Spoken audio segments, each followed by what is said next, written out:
We know that, and especially around children. So we need to make kids understand why dogs react the way they do and the warning signs to look for. Well, Susie Mastella, an ex-veterinary nurse and director of DogWise, runs a great program to teach kids what not to do around dogs. She joins us now. Hi, Susie. Hello, how are you? Good, thanks. Now, what is the most common mistake kids make when playing with dogs? Well, when playing or approaching, I think they're two slightly different things, but with play, they tend to touch dogs in the wrong places, or they'll do things that the dogs will misinterpret, unfortunately. Dogs being a pack animal have very clear rules and boundaries. That's why their packs are successful, or social groups. I thought it would have been pulling their tails. That's from personal experience. Yeah, all that. And little kids will tend to grab handfuls of hair or hang off ears. And look, honestly, for the most part, I guess a lot of people will say, oh, no, my dog's fine, it can tolerate all that. But generally, if nothing's happened, it's more luck than good management. There's something else that I'd be wary of too, from personal experience with a border collie, is the food bowl. Kids, if they get down the floor and they're crawling around, they get so many of that food bowl and there's food in it the dog wants. We had a border collie that was the most loving creature on earth, but I was just mucking around with it one day and I pretended to eat its food. Oh boy! Moyd. World War III nearly broke out. Well, and that's right, and you were probably just really, really lucky, and it's not necessarily a breed-specific thing, but because we don't make sure that our animals know their place in our human pack, I guess we don't do that properly, you tend to live in a bit of a, I don't know, it's a bit like an armed truce in a way, that as long as the dog's not challenged, like you just did with the food and the bowl, then nothing happens. But the minute that you cross the line for them, the only way that they can tell you is to growl or snap or... Bare those teeth. Yeah, no, Moyd wasn't lucky. He was just hungry. No, I wasn't. I just, because the dog wouldn't eat. And I was going... This is how you do it. This is how you do it. Next thing, the thing's growling at me. I can't believe you did that. So that is dangerous, though, for kids. It's obviously quite a dangerous area. So what do we do to... how do we teach our kids to be, careful around pets and still be able to sort of love them and hold them? DogWise primarily is aimed at 5 to 12-year-olds. They're the most at-risk group that's been identified. And what we try to do for them is to teach them that the signals that the dog is going to give, body language, and then they can hopefully make the decision for themselves and protect themselves. So sit out of the way or leave them alone for the most part. So what sort of signal could they notice then? A dog that's unhappy and doesn't want to necessarily be around you or definitely not be cuddled, they'll become very still, they'll stare, sometimes they'll lick their lips or they'll give a very exaggerated yawn, and that's often to get rid of like a lot of stress. It's sort of a pressure valve release, if you like. The ears will either go up or down, and generally when they're down, that's probably more of a signal and it's easier for us to read that.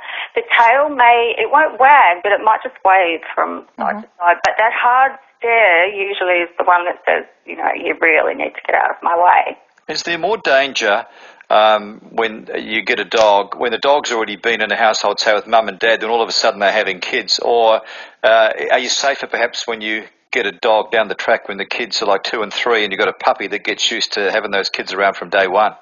Yeah, yes and no. There's ways around both, and we run programs around both. But you need, I suppose for most people, they just need to understand that you're basically replacing the pack for the dog. And if you don't or you can't give it what it needs, then you probably need to rethink having a dog when you've got very young children. Little kids running around in the backyard with the dogs all sounds lovely, but I know of an instance with an 18-month-old toddler was running around the yard and having a great time, waving its arms in the air and doing whatever kids do, and then it fell over and the dog pounced because all of a sudden the whole dynamic changed and the baby became prey. It was helpless and it was making sounds like, an injured animal. So the dog's predatory drive comes into play there. So it's one of those things you just really have to be aware and watch. You just need to watch what your dog does. Now, you said before there are certain places on a dog you shouldn't pat and that you teach children that. What are those areas? I didn't know that. Yeah, we use a big stuffed toy dog, I should say. Not dog. Stuffed dog. Poor Dudley. And we use red and green felt, which is like, the stop and go areas, and the only places that are the safest and the less intimidating for a dog are on the shoulders. So you know how we've always, I don't know, most people tend to pat dogs on the head. Yeah. When you reach over a dog and you cover its eyes and you reach for the top of its head, generally they'll turn around and they'll look, because that's very confronting to them. It's quite an aggressive thing and they don't like that. So you're much, much better, and it's much safer for all of us. Leave most of the body alone, just the shoulders. And the underbelly, they don't usually like either, do they? Well, some will roll over if they're quite a happy, submissive dog and they feel safe around you. That's actually a really intimate area for them. That's an area that they will expose if they're feeling submissive or scared and they're trying to avoid some sort of, full-blown attack. They'll roll over. But then, my dog at home is forever on its back. Always wants to have its tummy rubbed. That's my partner. We won't go there. No, don't. And the other thing you mentioned, which I think is a very important message for kids, is if there's a foreign dog there, look away, back away, never run away. So is that what you teach kids if it's a dog they don't know? And that's part of, and even if there's something happening with their own dog that they're not sure about, and I think over time a lot of our instincts have become a bit dull and we don't listen to our intuition. But if you ever, and this is for adults as well, if you're ever confronted with a dog that you think, this could go either way, if you turn and run, it will only go one way. If the dog has decided it wants to have a go at you, if you turn and run, you become prey. It's all over, unfortunately. So we teach the kids that they need to look away, and that's quite an exaggerated head movement as well. And they must never stare. You should never look at a dog, in the eyes. Try to stare a dog down. I know a lot of people, especially men, will try to do all that, and it's just bad news all round. And then if they can, if it's safe to do so, then we teach them to take, a step back, that kind of thing at a time. Okay, I've spent a bit of time on Fraser Island. I used to go to an annual event there and spend about a week and a half there. And one of the things that I think one of the guides told us was, if you are confronted with a dingo, stick your hands high in the air to give the impression of how large you are. Oh, you are. Is that important to do too? I don't know about the eye contact there. You'd say don't have eye contact? Never. With the dingoes, I don't know if you remember that awful thing quite a few years ago with that little boy. Yeah, I do. Well, he ran, because to not do that is actually counterintuitive. We become prey and our instincts are to run, to get out of there, and it will always end badly, unfortunately. And those dogs, or the dingoes now, are halfway between wild and not domesticated, but maybe feral, and that's just a mess. So sticking the hands up is a good thing then?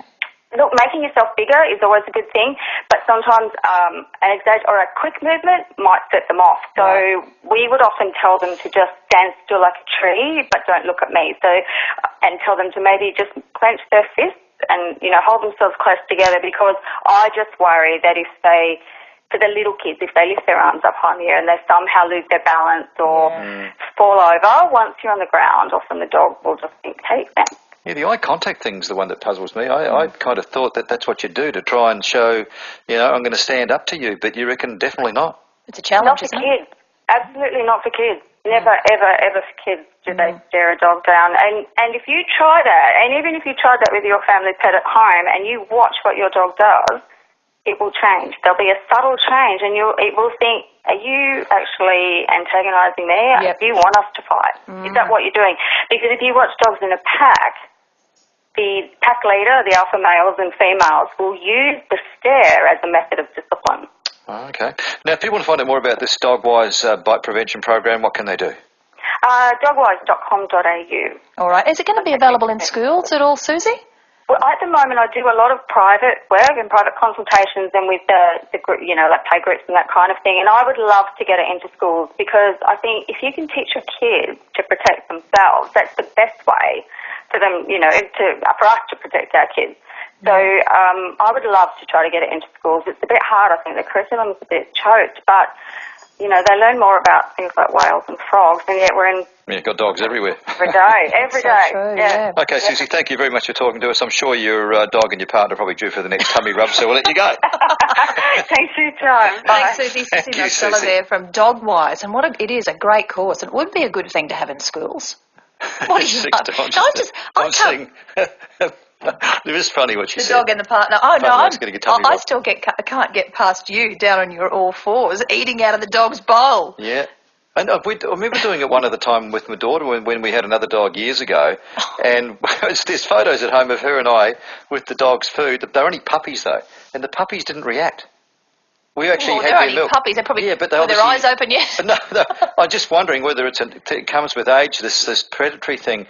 But my older border collie, the most loving dog in the world, I'll never forget. I loved that dog, but I went down there one day just pretending to eat his food. Boy, I thought he was going to bite my head off. Did you get any of the food? I wasn't going to eat that food. I was teaching. Did it smell nice? Yeah, not bad actually. It's better than Jed's cooking.